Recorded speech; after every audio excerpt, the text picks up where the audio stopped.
Solo: A Star Wars Story is a certified flop. The movie, which cost at least $250 million to make, and which will be lucky to even get within striking distance of $400 million worldwide, may yield parent companies Lucasfilm and Disney losses in the vicinity of $100 million in the short term. Now granted, both companies can absorb a loss like that without breaking a sweat, but what has them worried is that Solo confirms a downward trend, one which sees a decline in sales of both tickets and merchandise, when the opposite is what should be happening. For that, a reckoning was unavoidable, and now it has begun. In this editorial, I will begin by looking into how and why Lucasfilm and the media outlets surrounding them have hit back at critical fans, before moving on to the reckoning, and how Bob Iger humiliated Kathleen Kennedy in a conference call, and what measures they appear to be planning to get Star Wars back on track. Let's begin by addressing Solo's catastrophic failure to launch, or rather, the challenges in finding the reasons why it misfired. While the reasons may be obvious to you, it is not obvious to them, so they need to perform an analysis to figure it out. Now, this analysis can be thorough and intended to find the real answers, but these answers can be painful, as they may very well run counter to firmly held beliefs and convictions. What is more, these answers could easily place all blame on the producers for either making or allowing creative decisions that weren't to the audience's liking. Such revelations would not only be profoundly embarrassing to any producer responsible, it could even lead to them being fired. As such, a too thorough analysis might not be in these producers' best interest, from their point of view, as well as from that of the cotton industry sharing their convictions. It would be far more comfortable to just, blame the audience for either not understanding the movie, or in cases like this one, for being too primitive, hateful brutes to give it a chance in the first place. And so, the cover story goes that the producers didn't do anything wrong. Oh no, if any fault was theirs, it was in not pushing their agenda hard enough. However, merely blaming the audience isn't going to cut it. Not in this era of Twitter and YouTube and other outlets, all of which give the fans a venue to broadcast exactly what issues they had with the movie in question. A lot of what the fans have to say is very far from what the producers and their loyalists want to hear, so rather than listening and taking this free analysis into account, they took a page straight out of the Ghostbusters handbook on dealing with critics. Use strawman arguments and ad hominem attacks, which is to say, ignore the rational arguments actually used, pretend that racist and or misogynist complaints were uttered instead, and then dismiss the critical person or venue as woman-hating alt-right basement-dwelling neocons. We've gotten our fair share of these accusations and labels too, so for the record, Midnight's Edge is apolitical. We don't pick sides along the contemporary political spectrum of any nation, as we are all about genre entertainment, the production process, and the integrity of the genre characters and properties we love and cherish. Treat them right, and we both can and do let a lot slide. But when these properties are actively compromised for the sake of furthering a specific political agenda, then we will address it, regardless of in which direction that political agenda is slanted.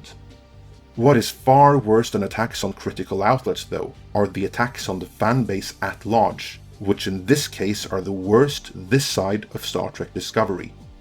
But if you do attack the fans, which Lucasfilm and their loyalists in the media did, then the fans have a tendency to push back, by no longer voting for your product with their wallets. And that is sure to get parent company Disney's attention.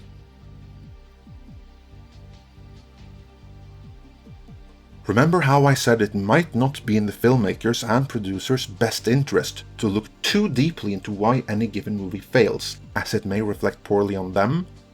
Well, finding the true reason why is most decidedly in the best interest of the bill payers higher up and the shareholders. And in this case, it would appear that Disney have done their due diligence. On June 26th, Grace Randolph shared alleged insider knowledge of a teleconference between Bob Iger and the heads of Lucasfilm, including Kathleen Kennedy. Let me stress, this is a leak. This was not supposed to get out. This will be denied and it cannot be independently confirmed, so do take it with a grain of salt. That health warning put out there, let's move on. In this conference, Iger reportedly made it clear that under Kathleen Kennedy's leadership, the Star Wars brand value had taken a nosedive, and the identity politics forced onto the brand have put audiences off. From Grace's description, it more or less sounds like Iger was putting Kennedy in her place pretty badly, and letting her know in no uncertain terms that her job is on the line.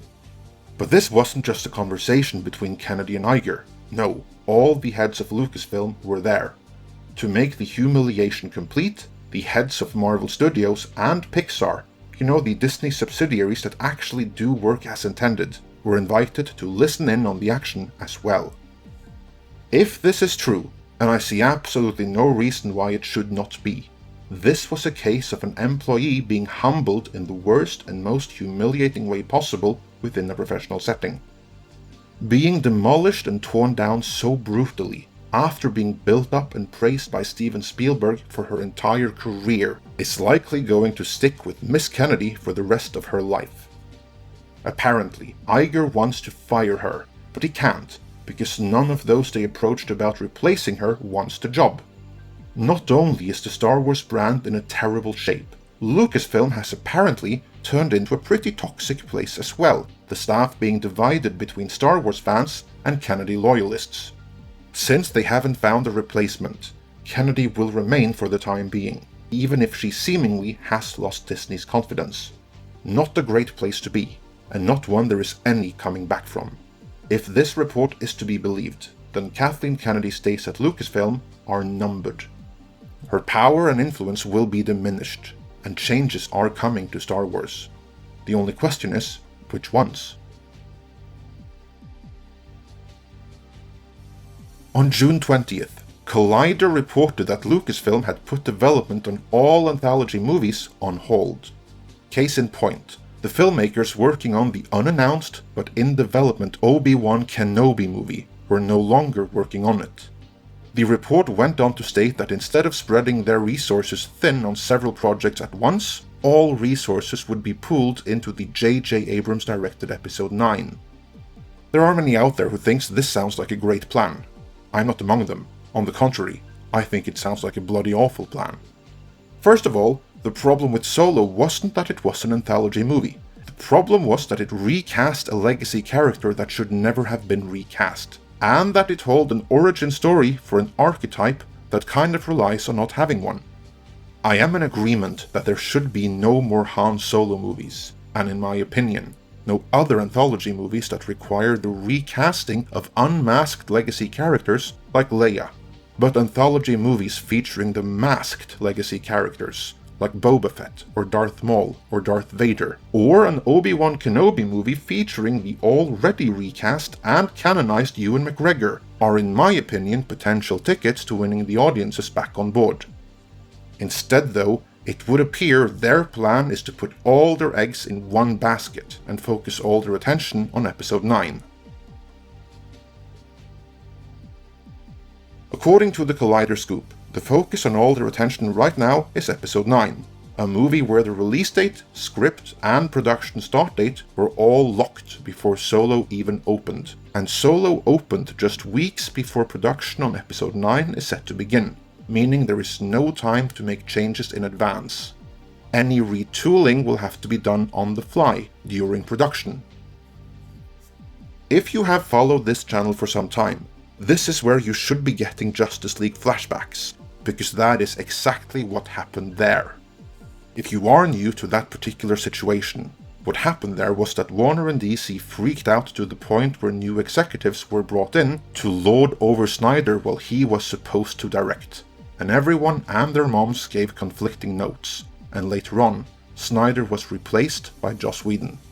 While Whedon got more freedom from the producers, his hands were tied anyway by what Snyder had already filmed in one end and a looming unmovable release date in the other. If Disney and Lucasfilm decides to micromanage Episode 9 the same way Justice League was micromanaged under Snyder, then Episode 9 is equally doomed.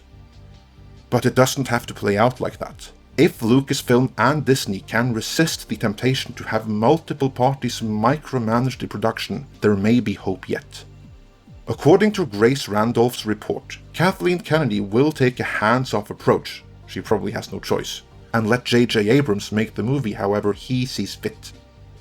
If that is the case, if Abrams is allowed to make the decisions he deems best without being subject to the whims of multiple producers, who all want different movies, there at the very least is a chance he could pull a decent Episode 9 out of the hat. I wouldn't count on it though. Abrams planted the seeds for some great storylines in The Force Awakens, only for Rian Johnson to rip them up, roots and all, in The Last Jedi. Also, Abrams has been left with the challenges of most storylines being concluded, Luke Skywalker being dead, and General Leia being alive and poised for a huge role, despite Carrie Fisher no longer being with us to reprise it. So yeah, good luck Abrams. You're gonna have to single-handedly rescue Star Wars now. No pressure.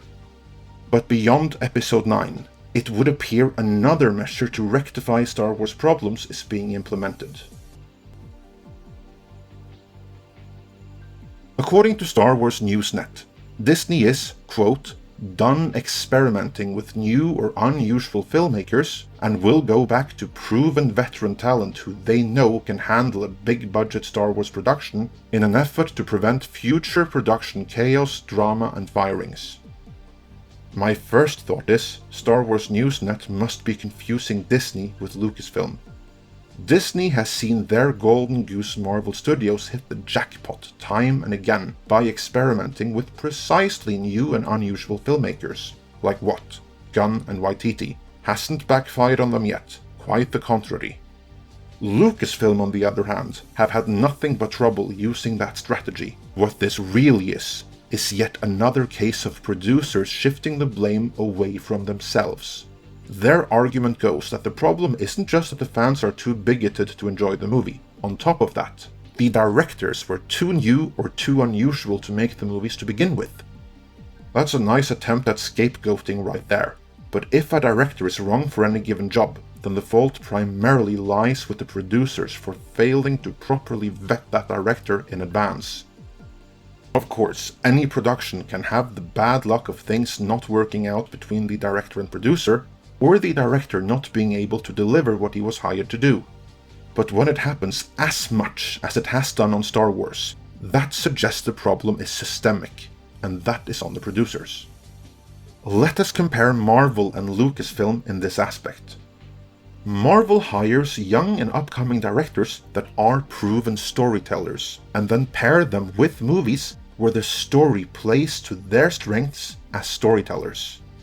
For the more technical aspects of making big-budget movies, Marvel doesn't expect these directors to handle all of that on their own, as they have experienced aides on set to assist with or even take over these areas of any given movie. Case in point, the action scenes in the Russo brothers-helmed Captain America Civil War were actually directed by the directors of John Wick. Now contrast that to Lucasfilm. They hired, then fired Josh Trank from the still unmade Boba Fett. Tony Gilroy had to reshoot large parts of Gareth Edwards' Rogue One, Ron Howard had to remake Lord and Miller Solo, and Colin Trevorrow dropped out of Episode 9 altogether. Either Lucasfilm and Kathleen Kennedy failed to properly vet that the directors had the will and skill to make the movies they were supposed to, or they did make the movies they were supposed to, but they still didn't work and had to be fixed after the fact. Either way, it's on Kennedy and the producers. To summarize, hiring more experienced directors alone won't solve anything unless the underlying systemic issues are resolved first. For the time being, Kathleen Kennedy and her loyalists are still formally in charge of Lucasfilm, but that won't last. Disney has made it clear that their intention is for subsidiaries like Marvel and Lucasfilm to run themselves, following the ruling, if it ain't broke, don't fix it. But under the current regime at Lucasfilm, Star Wars has become broken. measures will be taken to fix it. But will these measures be the right ones, or is there worse to come? Let me know what you think in the comments. If you like this video, then please click the subscribe button. And don't forget to click the bell icon to be notified for all the latest uploaded content. Due to recent changes to YouTube's monetization policies, we'd also like to ask you to please consider supporting Midnight's Edge and its sister channel Midnight's Edge After Dark through Patreon. As thanks for their support, patrons will receive early notifications of mini documentaries, special behind the scenes making of the Edge videos, bloopers, outtakes, lost episodes, and more. You can support the channel for as little as $1 a month. Be sure to check back for news and analysis on the corporate politics behind your favorite genre movies, as well as updates and discussion here at Midnight's Edge.